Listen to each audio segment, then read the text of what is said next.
श्री जयपाल त्यागी जी की इस श्रद्धांजलि सभा में उपस्थित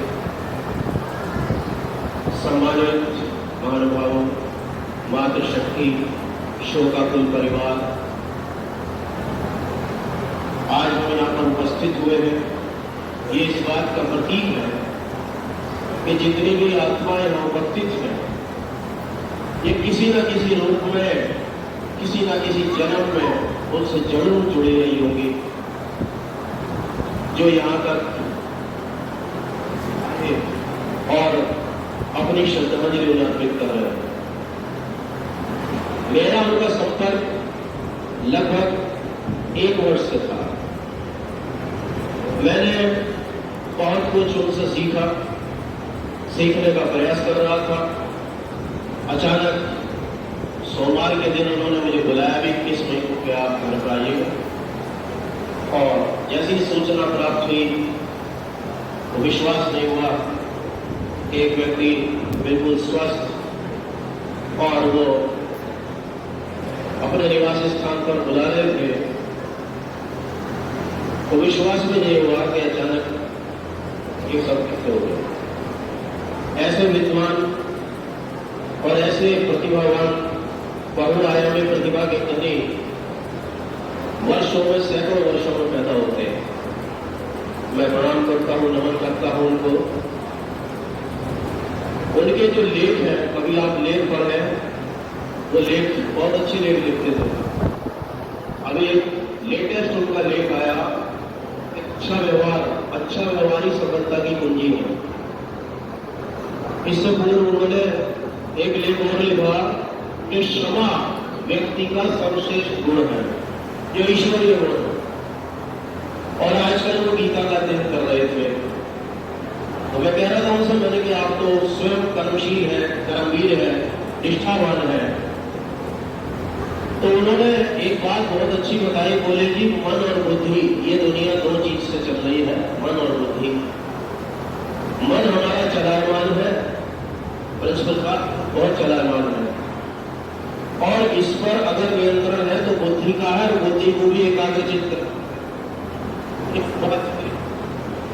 ये इस पर छुड़ा कि वो आध्यात्मिकता की ओर बढ़ रहे थे। उन्होंने कहा कि अपने कार्य को आप 100% दीजिए, कर्म के प्रति समर्पित हो। ऐसे समय पर एकत्र हुए हैं कि जब हमारा एक छोटा भाई हमें छोड़कर चला गया। हमें दुख है, आपको बताया, आप सब परिचित हैं। हम उस दिवंगत आत्मा को ये कहते हैं कि वो आत्मा चली गई, आत्मा चली गई।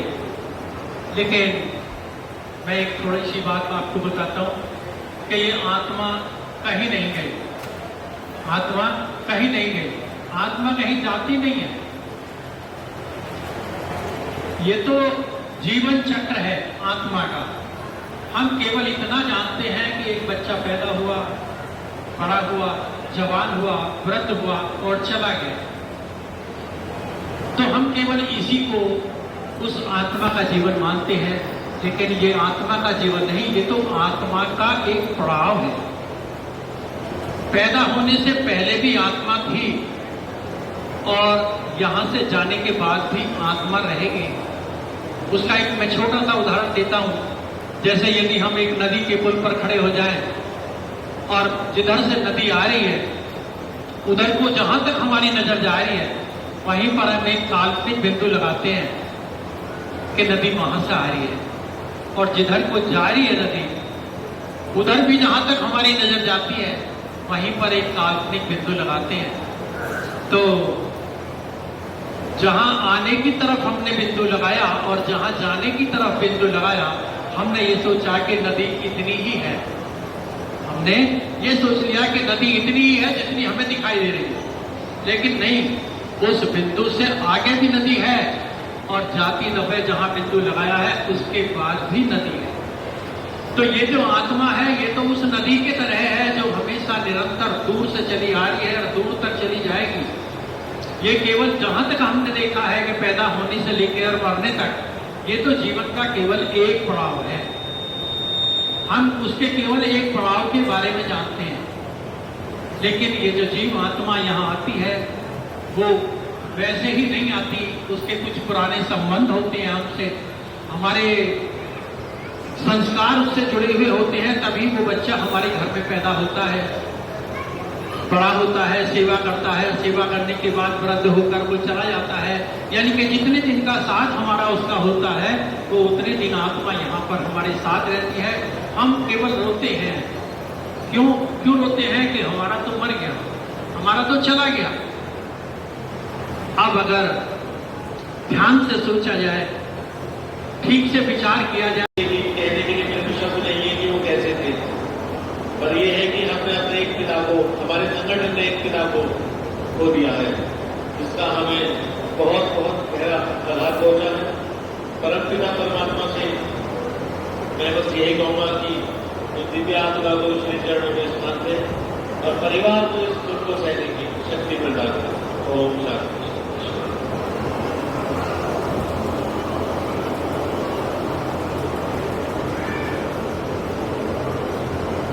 हमारे बीच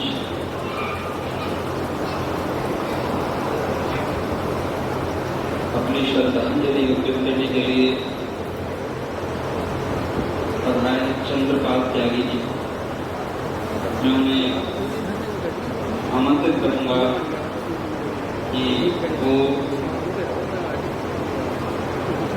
अपनी भावना श्री त्यागी जी के विषय में, और निश्चित रूप से कुछ ऐसा अनुभव जरूर होगा जो वो श्रद्धांजलि के रूप में हमारे बीच रखने के लिए हाथों में से त्यागी। सबके हृदय में विराजमान अंतर्यामी परमात्मा को कोटि कोटि प्रणाम नमस्कार।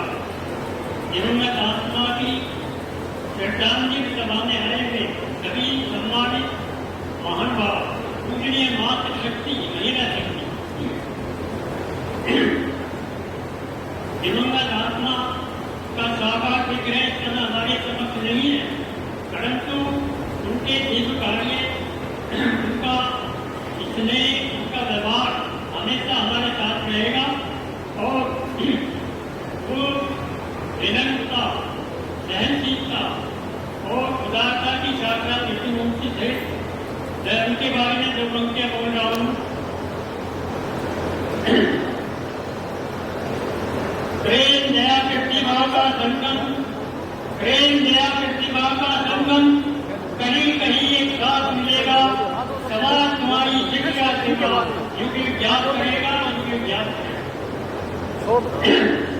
मैं अपनी तरफ से उनके परिवार को नहीं, अपना परिवार मानते हुए उन बच्चों के लिए और उनकी माता के लिए अपने पूरे सारे परिवार की तरफ से उनको आश्वस्त करता हूँ कि जिस तरह जयपाल सिंह हमारे साथ खड़े, सारे काम हमारे जैसे हुए और स्कूल में चलने तक उन्होंने सेवा करी, इसी तरह आखिरी सांस तक हम उनके बच्चों का, परिवार का आखिरी सांस तक साथ देते रहेंगे। यह मैं उनको आश्वस्त करता हूँ, पूर्ण रूप से आश्वस्त करता हूँ। तो और ये दिवंगत आत्मा जिन्हें श्रद्धांजलि शब्द के अलावा मेरे विचार से रत्नांजलि शब्द है, क्योंकि ऐसी देवा आत्मा साक्षात ब्रह्म में लीन हो जाती है, जिनका जीवन बड़े ही सबका त्याग का और सबके प्रति स्नेह करने का बना।